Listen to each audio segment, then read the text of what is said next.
Jarvis steps out, okay, when his foot is in dorsiflexion, the toe should be relaxed, the ankle should be flexed, and in order to do that, the gastroc muscle, the large calf muscle, has to engage concentrically. When that engages concentrically, the medial quadriceps contract concentrically, and the lateral hamstrings contract concentrically. All right, as he starts to move through, that switches over to where the soleus muscle now pulls up on the calcaneal bone. The lateral hamstrings start to pull the pelvis back. The rectus femoris and the vastus lateralis will actually start to pull up on the tibia, so that as he propels forward, that is what bends the knee. So as he's stepping out, as he's stepping out, these muscles here have to go through the flexion aspect on the left leg.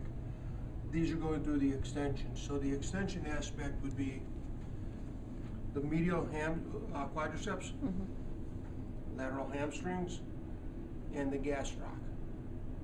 On the flexion side of it, it would be the soleus, medial hamstrings, and lateral quadriceps, the rectus femoris and the vastus lateralis. What you want to make sure is turned off is the gluteus maximus. Because if the gluteus maximus, let's get you back up. If the gluteus maximus kicks in, what will happen is the feet will splay laterally. So you want to just turn your feet out. So let your glutes kick in there. And when the glutes kick in, it shuts off all your thigh muscles. So if Jarvis was to take a step forward now, you see how he has to lift the hip to do that? So what we want to do is we want to make sure that when you're doing any type of therapy, you're doing it so that in movement, the glutes would shut down totally and just offer stabilization. And these muscles that we talked about.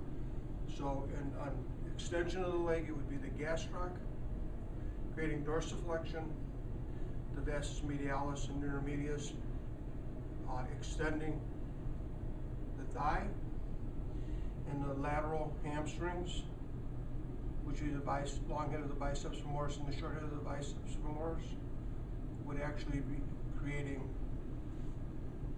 stability.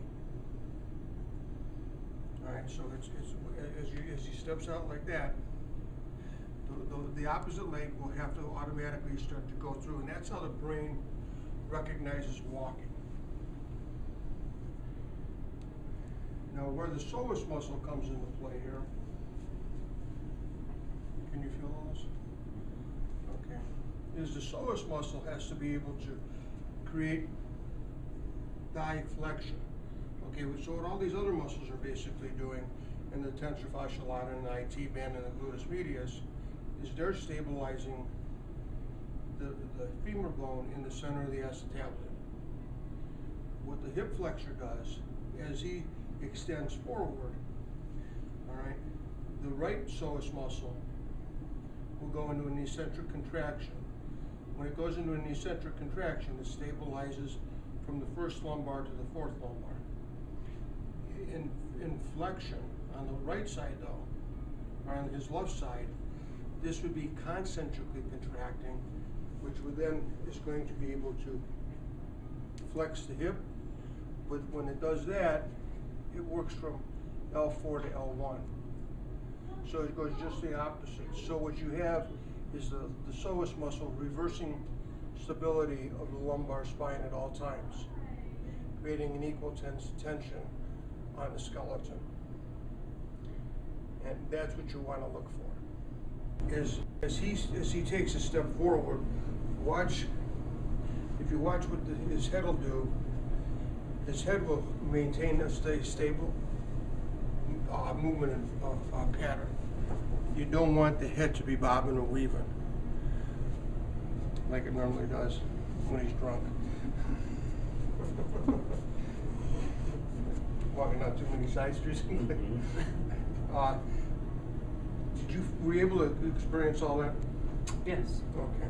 Yes. We're gonna have Jarvis lay down real quick, and then on this release, we did your right side real good last week. Needs to be done a little bit more, I can see.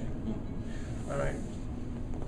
When you're gonna release the psoas muscle, you wanna get on the fascial plane of the psoas muscle, and all you wanna do is right by the ASIS, is you wanna push with your hand on the knee, you want to hold up against the tibia tuberosity, exert a little bit of pressure upward on the fascial plane, and wait for that muscle to engage.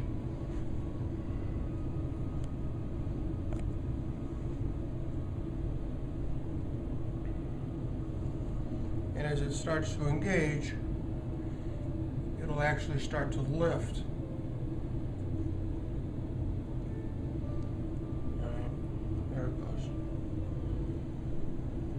Now this should actually be working from L4 to L1 as far as stabilizing that lower back.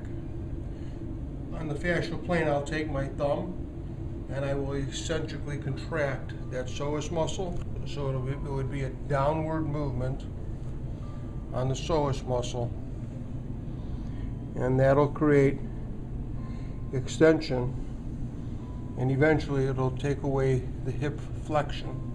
And then to solidify that pattern, we're just going to assist and continually move through. You can breathe. It's there, and then down.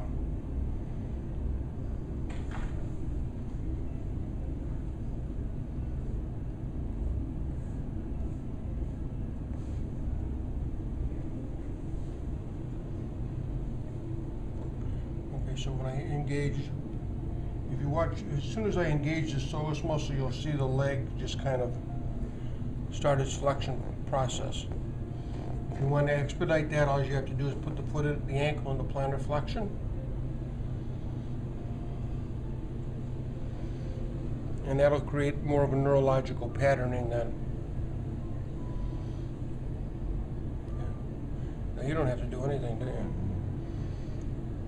So it's just by dorsiflexion and plantar flexing the ankle and staying on that fascial plane, you can engage and get the psoas muscle to work freely. How does that feel? Now he's got, this is a surgically repaired right knee. He doesn't want to cooperate.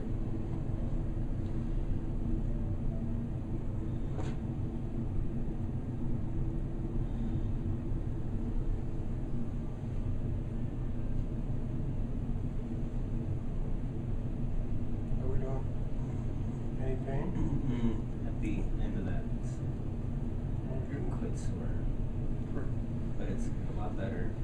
We're pretty full range there, aren't we? That's scary.